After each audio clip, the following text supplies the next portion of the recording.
चंगेज़ खान। रवायत है कि जब चंगेज़ खान ने निशापुर को खून में नहला दिया और शहर को मिट्टी में मिला दिया, तो इसके बाद वो अपनी खौफनाक फौज के साथ हमदान की तरफ रवाना हुआ। हमदान के लोग डर के मारे लरज़ रहे थे, हर चेहरे पर खौफ और हर दिल में मौत का अंदेशा छाया हुआ था। चंगेज़ खान ने हुक्म दिया कि पूरे शहर को एक वसी मैदान में जमा किया जाए। मैदान में खामोशी तारी हो गई, जैसे वक्त रुक गया हो। चंगेज़ खान ने बुलंद आवाज़ में कहा, मैंने सुना है कि हमदान के लोग निहायत होशियार, अक्लमंद और समझदार होते हैं। तुम्हारी अक्लमंदी मशहूर है। कहते हैं हमदानी व हेच नदनी यानी सब कुछ जानते हो, मगर फिर भी कुछ नहीं जानते। फिर उसने ऐलान किया, मैं तुमसे एक सवाल करूंगा। अगर जवाब दुरुस्त हुआ तो तुम सबको अमान दी जाएगी, लेकिन अगर जवाब गलत हुआ तो ये मैदान तुम सब की कब्रें बन जाएगा। तुम्हारी किस्मत का फैसला यही करेगा। मैदान में मौत जैसी खामोशी छा गई। लोग कांपने लगे। चंगेज़ खान ने नजरें घुमाई, फिर गरज कर पूछा, क्या मैं खुदा की तरफ से आया हूँ?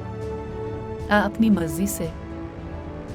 किसी के पास हिम्मत न थी जवाब देने की। उलमा, दानिश्वर और बुजुर्ग सर जोड़ कर बैठ गए। ये सवाल सिर्फ एक दलील नहीं था, बल्कि पूरे शहर की जिंदगी और मौत का सवाल था। हर चेहरा परेशान, हर आंख सवाली बनी हुई थी। और तब हुजूम से एक सादा सा चरवाहा आगे बढ़ा। ना वो आलम था, ना दानिश्वर, मगर उसकी आंखों में बसीरत थी, दिल में सच्चाई। चंगेज़ खान ने इसे देखा और कहा, अगर मैं जवाब सुनूंगा तो तुझसे सुनूंगा। चरवाहे ने बेखौफी से चंगेज़ की आंखों में देखा और कहा, ना तुम खुदा की तरफ से आए हो, ना तुम अपनी मर्जी से आए हो, तुम्हें तो हमारे अमाल ने यहाँ पहुँचाया है। जब हमने अक्ल वालों को नज़रअंदाज किया, इल्म वालों को पीछे धकेला और जाहिलों, खुशामदियों और नालायकों को इज्जत, ताकत और क़ियादत दे दी, तो फिर तुम जैसे जालिम का आना तय था। तुम हमारी नादानी, बेइंसाफ़ी और बसीरत से खाली क़ियादत का नतीजा हो।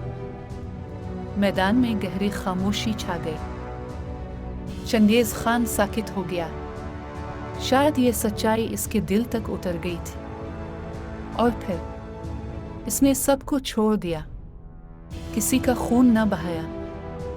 ऐसे चंगेज़ जैसे फितने आसमान से नहीं उतरते, ये कौमों की अपनी कोताहियों का नतीजा होते हैं। मत टटोला कीजिए मेरे लफ्ज़ों से मेरी ज़ात, अपनी हर तहरीर का उन्वान नहीं हूँ मैं।